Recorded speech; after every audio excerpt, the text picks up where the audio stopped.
અત્યારે મિત્રો આપણે છીએ મેંદરડાની અંદર અને હું આવ્યો છું શિવ ફરસાણની અંદર। અહીંયા તમને દરેક પ્રકારનું ફરસાણ અને દરેક પ્રકારની મીઠાઈ મળી રહેશે, પણ આજે આપણે વાત કરવાની છે એમના સ્પેશિયલ અંગૂઠિયા ગાંઠિયાની।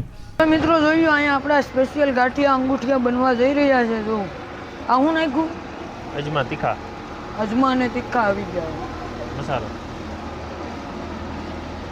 અને હા ભાઈ, આ પ્રકારના ગાંઠિયા તમે બનતા ક્યારેય નહીં જોયા હોય। તમે વણેલા ગાંઠિયા જોયા હશે, ફાફડા ગાંઠિયા જોયા હશે, પરંતુ આ છે અંગૂઠિયા ગાંઠિયા। અને આ ગાંઠિયા મેંદરડા સિવાય બીજે ક્યાંય તમને ખાવા નહીં મળે। જોવામાં મિત્રો તમને ગાંઠિયા જાડા લાગતા હશે, પણ ગાંઠિયા એકદમ સોફ્ટ અને પોચા હોય છે, કારણ કે આ ગાંઠિયા પ્યોર સિંગ તેલની અંદર બનાવવામાં આવે છે। જો મિત્રો તમે જુનાગઢ જતા હોય તો મેંદરડા વચ્ચે આવે છે, એક વખત આ ગાંઠિયા જરૂરથી ટ્રાય કરજો, જેમનું એડ્રેસ છે સરદાર ચોક, નવા બસ સ્ટેન્ડ ની સામે, શિવ ફરસાણ મેંદરડા। મિત્રો કોમેન્ટ કરીને જણાવજો આવા ગાંઠિયા તમે ક્યારે ટ્રાય કર્યા છે। અને આ વિડીયો તમે ઇન્સ્ટાગ્રામમાં જોતા હોય તો પેજને ફોલો કરી દેજો, અને યુટ્યુબમાં જોતા હોય તો ચેનલને સબસ્ક્રાઇબ કરી દેજો, અને મારા વાલીડાઓ એક વખત જરૂરથી પહોંચી જાજો મેંદરડા।